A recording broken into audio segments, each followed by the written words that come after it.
Европын үнд зүйлс ба зурагт хуудас. Европын холбооны туг аль нь вэ? Зөв сонголтыг шалгано. Хариулт C. Европын туг бол Европын холбооны бэлэг тэмдэг юм. Цэнхэр дэвсгэр дээр 12 алтан одтой. Одууд нь тойрог хэлбэрээр байрладаг бөгөөд од бүрийн нэг цэг нь үргэлж дээшээ чиглэсэн байдаг.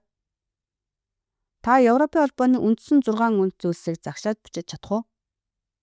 Эрх чөлөө, ардчлал, тэгш байдал, хүний эрх, хууль дэдлэх ёс, хүний нэр төр. Европын холбоо үнд зүйлсд ихээхэн ач холбогдол өгдөг. Европын холбооны ураа юу вэ? Зөв хариултыг дугуйлна. Европ бүсийн ижилжигт байдал, ялгаатай байдлаараа нэгдэх, дэлхийн бусад хэсгээс тусгаарлагдсан байдал. Хариулт B. Ялгаатай байдлаараа нэгдэх.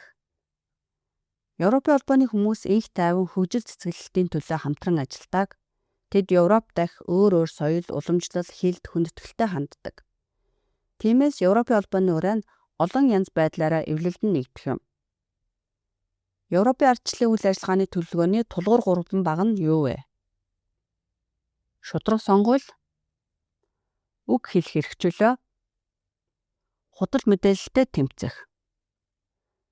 Европын холбоо 2024 оны 1-р сарын байдлаар хэдэн албан ёсны хэлтэй болохыг та санаж байна уу? Та бөмбөлөг дотор 6 хэл бичиж чадах уу? Европын холбоонд элсэн улс бүр шин албан ёсны хэл нэмдэг.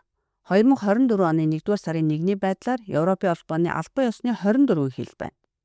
Үүнд болгар, дани, герман, англи, эстони, финланд, франц, грек, унгар, ирланд, итали, хорват, латви, литв, мальт, голланд, польш, португал, румын, словен, словак, испани, чех, швед хэлүүд багтана.